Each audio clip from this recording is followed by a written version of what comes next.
Sistem persenjataan militer tradisional hampir selalu mengandalkan senjata dengan energi kinetik untuk menghancurkan target. Para insinyur merancang senjata seperti panah, peluru, dan bahkan railgun elektromagnetik dengan kecepatan moncong mencapai 9.800 kaki per detik, dengan tujuan melontarkan proyektil pada lawan dengan sangat cepat. Namun, perkembangan teknologi di medan perang telah menggeser paradigma ini. Kemunculan drone murah dan rudal hipersonik telah mengubah keseimbangan dan efektivitas biaya dari sistem pertahanan rudal tradisional. Hal ini memaksa para insinyur untuk mencari alternatif senjata baru, yang sebelumnya seringkali disalahpahami dan dipandang sebelah mata, yaitu senjata laser. Senjata laser sebenarnya bukanlah teknologi baru. Upaya pengembangan sistem senjata laser telah berlangsung sejak lama. Namun, pada masa awalnya, teknologi ini dihadapkan pada berbagai tantangan teknis dan praktis yang membuat banyak pihak meremehkannya. Laser dianggap tidak efektif, terlalu mahal, atau tidak praktis untuk diterapkan di medan pertempuran. Namun, seiring dengan kemajuan teknologi, berbagai kendala tersebut berhasil diatasi. Di udara, laut, dan darat, senjata laser kini sedang dikembangkan, diuji, dan bahkan digunakan secara operasional. Laser mulai digunakan untuk menggantikan sistem pertahanan udara seperti Iron Dome, melindungi pesawat kargo komersial, dan aplikasi militer lainnya. Apa yang membuat senjata laser kini mampu bangkit dan menunjukkan potensinya? Bagaimana teknologi ini berhasil mengatasi kendala masa lalunya? Teknologi senjata laser tidak hanya memiliki keunggulan dalam hal efisiensi biaya, tetapi juga kemampuannya yang unik. Setiap kali senjata laser menembak sasaran, militer dapat menghemat lebih dari $100.000 dibandingkan dengan penggunaan senjata konvensional. Selain itu, senjata laser tidak hanya mampu menjatuhkan drone dari langit, tetapi juga dapat membuat drone tetap terbang dengan menggunakan teknologi pengendalian yang canggih. Ini berbeda dengan apa yang mungkin Anda pikirkan sebelumnya. Salah satu pembelajaran utama dari perang di Ukraina adalah semakin pentingnya sistem persenjataan tak berawak. Drone telah sepenuhnya mengubah dinamika perang di udara, darat, dan laut. Harganya pun sangat terjangkau, seperti DJI Mavic yang hanya sekitar $2.000. Bahkan dengan dilengkapi bahan peledak, drone ini menjadi cara yang murah untuk menghancurkan tank bernilai jutaan dolar. Tentu saja, ada cara untuk melawan drone yang mengganggu ini. Sistem pertahanan anti-udara klasik yang mengandalkan serangan rudal yang presisi. Namun meluncurkan senjata-senjata ini bisa memakan biaya yang sangat mahal. Misalnya, sistem yang paling murah dikenal sebagai Manpads. Mereka hanya membutuhkan satu orang untuk meluncurkannya dan biasanya menggunakan rudal Stinger. Namun, satu rudal Stinger berharga rata-rata $100.000, belum lagi sistem yang lebih besar di wilayah yang tidak memiliki alat penyengat, seperti rudal Patriot yang harganya rata-rata $3 juta per unit. Jadi bagaimana pihak militer dapat memperbaiki asimetri harga ini, agar tidak menghabiskan $3 juta untuk menjatuhkan drone seharga $2.000? Para insinyur telah menghabiskan waktu bertahun-tahun untuk menemukan solusi terhadap masalah ini, seperti jaring anti-drone, dan drone blaster frekuensi radio. Namun tidak ada laser yang lebih praktis untuk melengkapi sistem pertahanan berlapis militer. Tujuan utama penggunaan sistem laser adalah meningkatkan strategi pertahanan berlapis atau terintegrasi suatu negara. Pertahanan terpadu adalah penggunaan sistem radar berlapis, sistem pertahanan rudal berbasis darat dan laut, serta jet tempur, dengan tujuan utama untuk menghalangi sasaran tradisional. Roket balasan, artileri, dan ceram juga dapat mengatasi serangan udara asimetris. Sistem yang memiliki lebih banyak lapisan dapat merespons lebih banyak jenis ancaman. Namun, ancaman baru yang rendah, lambat, dan kecil seperti drone quadcopter dapat menimbulkan lubang pada sistem pertahanan berlapis suatu negara. Biaya merupakan faktor penting dalam sistem pertahanan berlapis. Dan laser adalah solusi ampuh untuk masalah ini. Misalnya, unit ceram angkatan laut seperti ini menembakkan 4.500 peluru per menit. Senjata ini menembakkan peluru pelacak multiguna dengan daya ledak tinggi, yang masing-masing berharga sekitar $27, jadi, Lonjakan 3,43 detik ini akan berharga 6.978 dolar. Sebagai perbandingan, ledakan yang sama dari laser energi tinggi 250 kW akan memakan biaya kurang dari 25 sen. Sebagai bonus tambahan, Anda bahkan tidak perlu mengisi ulang. Laser juga menambah efektivitas sistem pertahanan berlapis. Hal ini lebih tepat, memerlukan lebih sedikit dukungan logistik, dan mengurangi risiko kerusakan tambahan. Namun di mana senjata laser digunakan saat ini? Sistem senjata laser juga dikenal sebagai senjata berenergi terarah. Penggunaannya yang pertama dilakukan oleh Archimedes pada tahun 212 sebelum Masehi. Ketika dia menggunakan cermin dengan titik fokus yang dapat disesuaikan untuk mengarahkan sinar matahari ke kapal-kapal Romawi yang menyerang dan membakarnya. Laser muncul kembali pada era Presiden Reagan dengan usulan program Star Wars. Tujuannya adalah untuk menggunakan satelit-satelit yang dilengkapi laser yang mengorbit untuk mencegat rudal balistik antar benua Soviet, namun teknologinya belum siap pada saat itu, dan rencana tersebut tidak pernah dilaksanakan. Baru-baru ini, Kongres AS telah mengidentifikasi senjata directed energy sebagai teknologi yang dapat memiliki dampak signifikan terhadap keamanan nasional Amerika Serikat di tahun-tahun mendatang.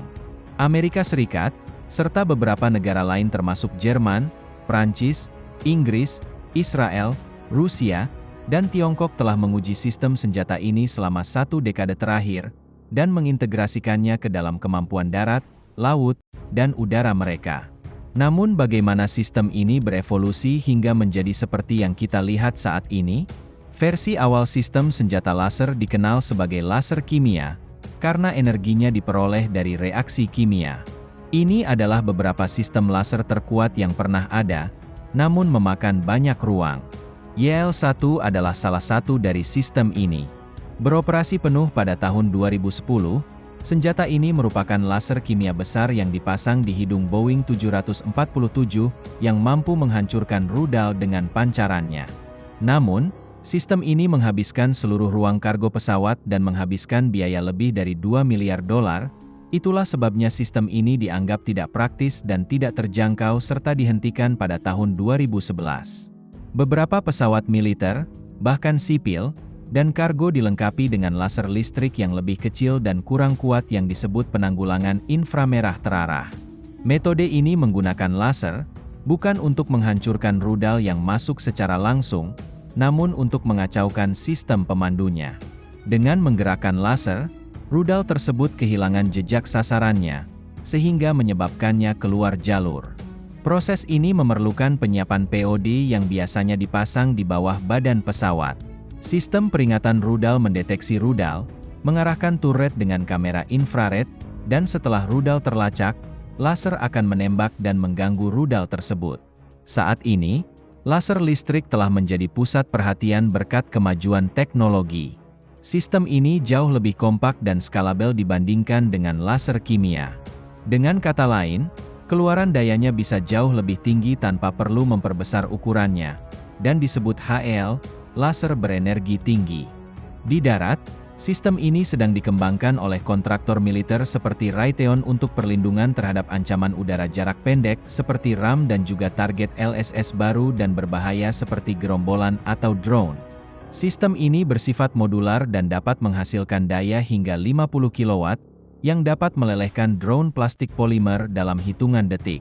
Di laut, Compact Laser Weapon System, atau CLAWS telah dipasang di kapal Angkatan Laut Amerika sejak tahun 2014.